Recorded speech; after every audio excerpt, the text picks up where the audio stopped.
Yo, salut tout le monde, c'est Gata Volgar, j'espère que vous allez bien. Moi pour ma part c'est pas la grande forme, je t'avouerai que je suis pas dans une forme phénoménale, j'ai Covid depuis 3 jours. Bon après t'inquiète pas, je fais attention à pas contaminer mes proches, je reste à l'isolement, je me soigne, donc t'inquiète pas pour moi, je fais le nécessaire. J'espère tout de même que vous avez passé une agréable journée. Aujourd'hui on se retrouve pour le débrief du match Everton-Manchester United. C'était une rencontre qui comptait pour la 32e journée de Premier League. Une nouvelle défaite pour les hommes de Ralph Rangnick, 1-0 à Goodison Park. Le seul buteur de la rencontre est Gordon à la 27e minute de jeu. Et avec ce résultat, United s'éloigne de plus en plus des places qualificatives pour la prochaine Ligue des Champions.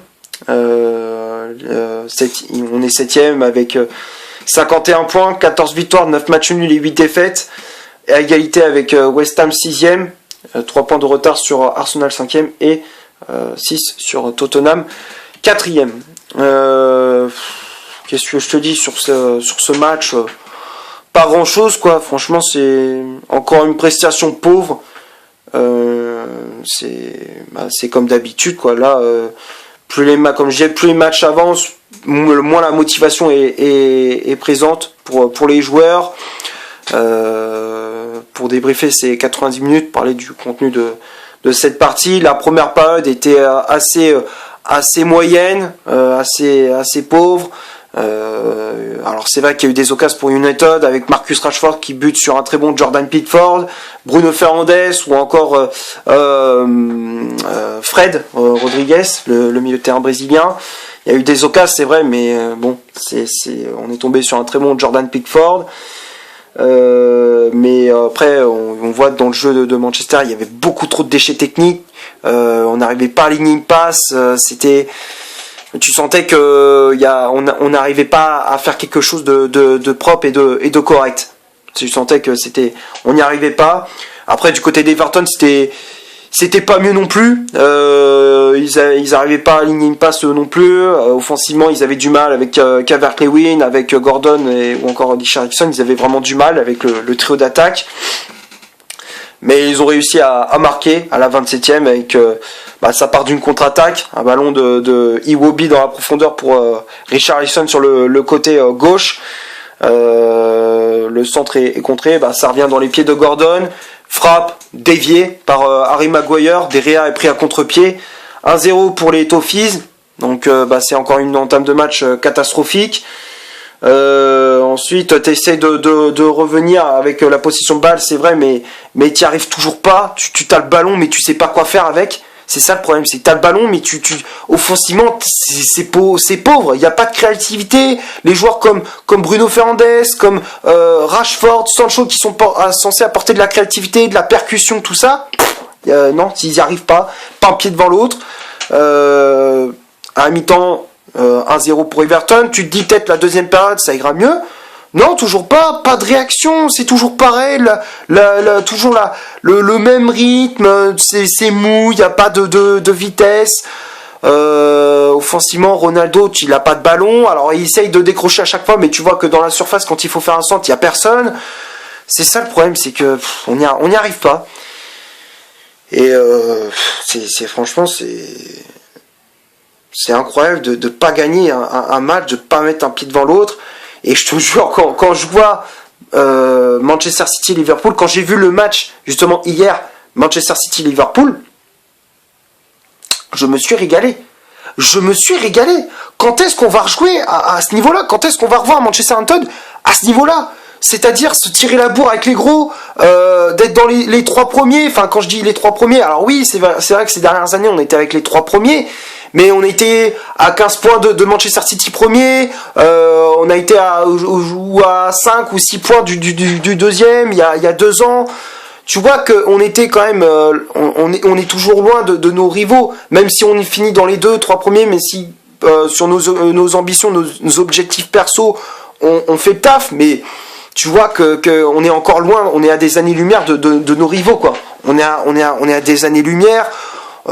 Mais je suis sûr quand tu voyais le match contre Liverpool, mais il était bon ce match, mais il était bon. C'est comme une crêpe au Nutella, t'as envie de la croquer. tu te régalais. C'est la chance qu'ils ont Liverpool et Manchester City, les supporters, d'avoir ce genre de match tous les week-ends. Et nous, Manchester United, on récolte le match qu'on a contre Everton. Enfin, on récolte ce genre de match, quoi. Franchement, je suis dégoûté, je suis dépité par rapport à quand je fais ce constat-là. On va passer maintenant à la composition d'équipe que Ralph Rangnick a aligné pour cette rencontre. Il a aligné encore une fois un 4-2-3-1 que je te dis, moi, il sait très bien que ça ne marche pas, mais il continue quand même, il continue avec ce 4-2-3-1 avec Ronaldo en pointe. Tu sais très bien que ça ne marche pas, mais il continue quand même.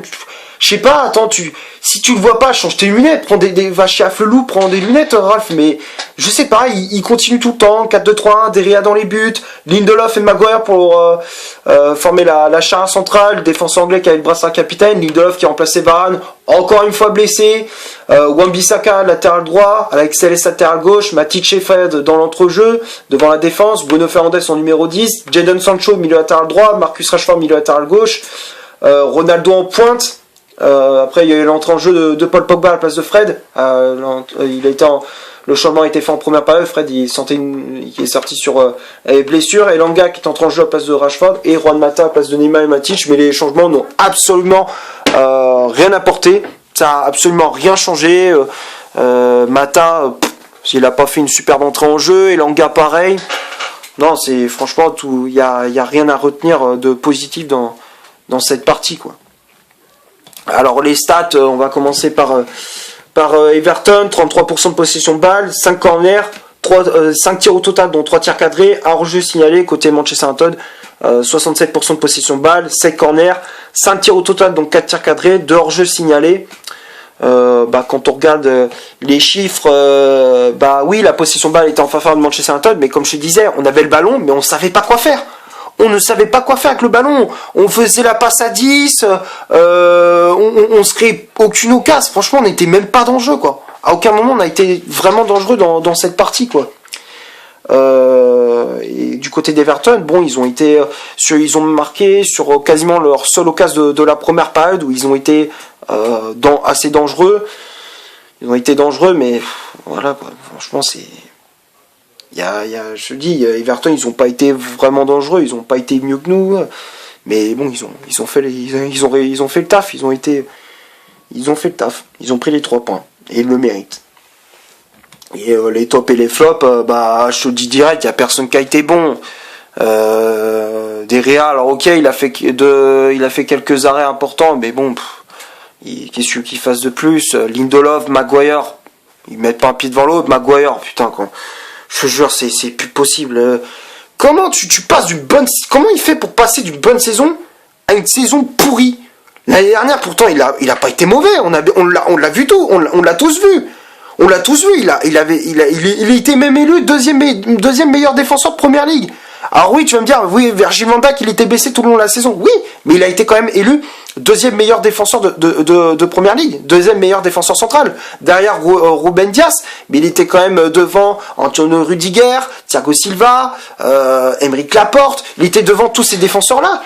Et là, cette année, non, il n'y arrive pas un pied devant l'autre. Quand tu le voyais qu'à un moment donné, Matic, il fait une main involontaire, il lève la main auprès de l'arbitre pour réclamer une main, justement, auprès de son coéquipier.